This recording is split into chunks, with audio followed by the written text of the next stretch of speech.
Buenas noches, bienvenidos nuevamente a su canal GeoJose el Profe. Esta vez les estaré explicando acerca de los datos a tener en cuenta en cuanto a la cultura azteca.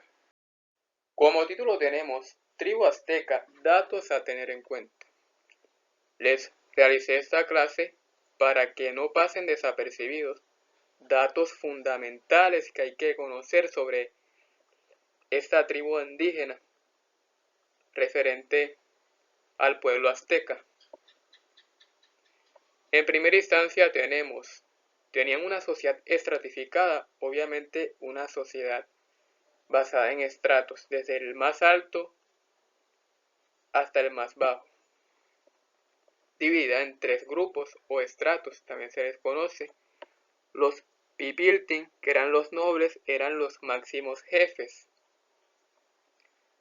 En segunda instancia le seguían los masehualtin, la gente común. Y en última instancia, los esclavos, que eran los que menor voz y voto tenían en cuanto a la toma de decisiones en cualquier actividad a realizar por parte de los integrantes del pueblo azteca, que eran conformados por estos tres grupos. Segundo, desarrollaron una economía basada en la imposición de tributos, óiganlo bien, la tecnología agrícola y el comercio. ¿En qué consistía la imposición de tributos? Los tributos están referidos precisamente a pagos o impuestos que un ciudadano realiza a otro ciudadano. Principalmente los tributos los pagaban eran los esclavos si no obedecían órdenes o no terminaban un trabajo determinado en un lapso de tiempo determinado. Por ejemplo, sembrar 20 plantas de tomate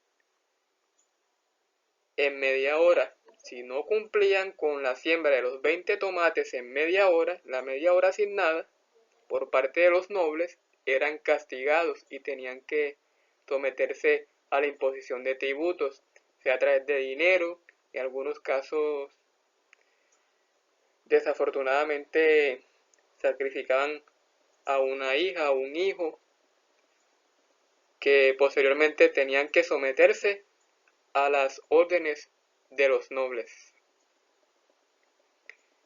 Eso fue algo injusto que se dio en las tribus. Por un lado, la estratificación, es decir, de que no había equidad en la toma de decisiones, sino que había una clase noble que era la que gobernaba a la gente común y a los esclavos. La tecnología agrícola, por supuesto. En clases anteriores he hablado acerca de la tecnología agrícola a través de el desarrollo de camellones, de terrazas, que son esas zonas altas, y de canales de desagüe, que son las zonas bajas por donde el agua transcurre de manera constante para que esta agua alimente el suelo donde se desarrolla la agricultura y las plantas crezcan con mayor eficiencia y generen grandes resultados a la hora de las cosechas.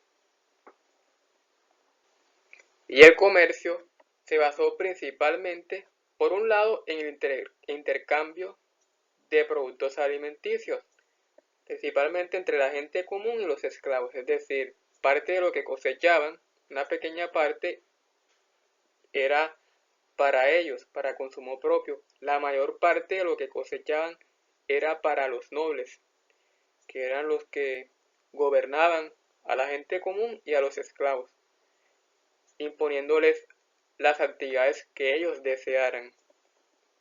Eso por un lado, intercambio. El intercambio de productos también se conoce como trueque y eso se daba mucho en esa época.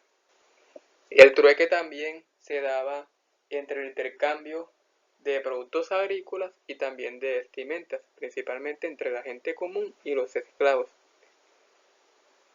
para un beneficio de ambas partes, que es lo más importante.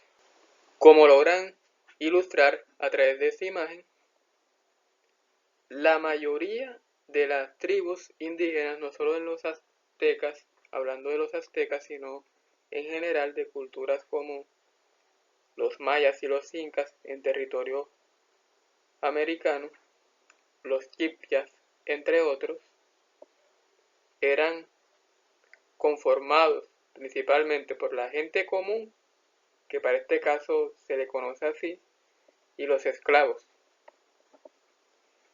Cada tribu indígena tenía sus propios nombres, en este caso los máximos dirigentes conocidos como nobles. Eran conformados por las clases media y baja, mientras que la clase alta, la dominante, era conformada por escasas personas, es decir, por unos 4 o 5 gobernantes, uno de ellos el de mayor jerarquía, y los hijos y nietos de esos gobernantes. El resto era la mayoría, que era la que en realidad trabajaba para mantener el pueblo indígena en óptimas condiciones. Tercero, tuvieron una religión politeísta que influenciaba todos los aspectos de la vida social y política. ¿Qué quiere decir religión politeísta? En que los integrantes de una tribu indígena, en este caso los aztecas, creían en varios dioses. Un dios del agua, un dios del aire, un dios del suelo, un dios del fuego. Eran los principales. En este caso porque el agua, el suelo, el fuego y el aire para ellos eran elementos demasiado importantes. No solo lo veían como beneficio para diversos usos, por ejemplo el agua para consumo propio y para agricultura, el suelo para la agricultura, para el establecimiento de sus viviendas y de otras construcciones, el caso del aire para su respiración, sino que trascendían esos hábitos cotidianos. Y así es que debe ser.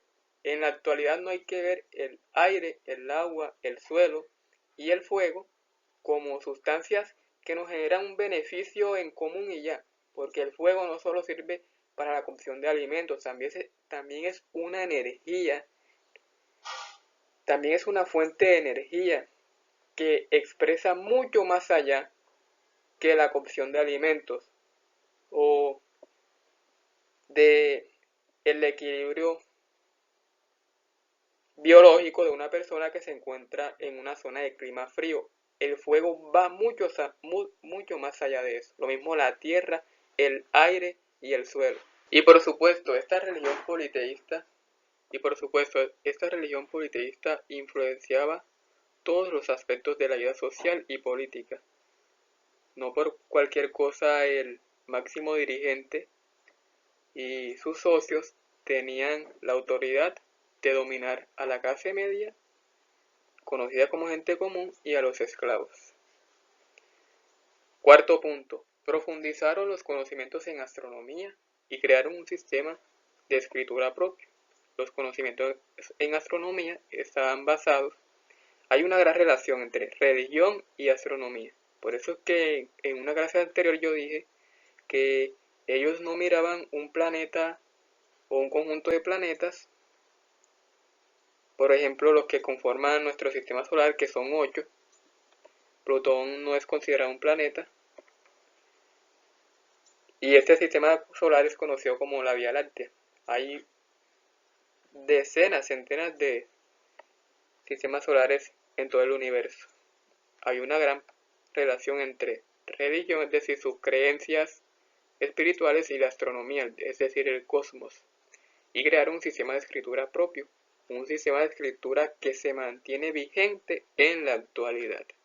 Entonces, mi invitación es que se suscriban a mi canal GeoJose el Profe, comenten, compartan, disfruten y recomienden cada una de mis clases en cada una de sus asignaturas y consignen a mi cuenta Nequi que está a nombre de mi madre Valentina Hoyos lo que ustedes deseen. Este es GeoJose el Profe, su canal. Muchas gracias.